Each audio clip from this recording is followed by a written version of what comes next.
બિહાર વિધાનસભા ચૂંટણી 2025ના પહેલા તબક્કાના મતદાન પહેલા બેગુસરાયમાં એક અલગ જ અને અનોખો નજારો જોવા મળ્યો હતો। કોંગ્રેસના સાંસદ અને વિપક્ષના નેતા રાહુલ ગાંધી ખુદ તળાવમાં ઉતર્યા હતા અને સ્થાનિક માછીમારો સાથે મળીને માછલી પકડવાની પરંપરાની પ્રક્રિયામાં ભાગ લીધો હતો। રાહુલ ગાંધીનું આ સ્વરૂપ જોઈને ત્યાં હાજર ગામ લોકોમાં ઉત્સાહની લાગણી જોવા મળી હતી।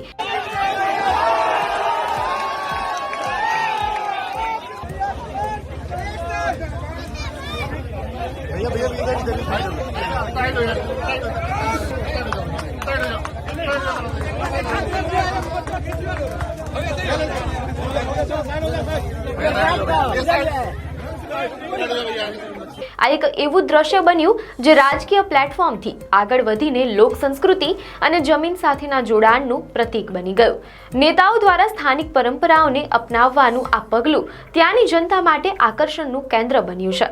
આ પ્રસંગે રાહુલ ગાંધી સાથે વીઆઈપીના વડા મુકેશ સાહની અને કોંગ્રેસ નેતા કન્હૈયા કુમાર પણ જોવા મળ્યા હતા। નેતાઓએ ગ્રામજનો સાથે વાતચીત કરી અને તેમની પરંપરાઓમાં ભાગ લીધો હતો।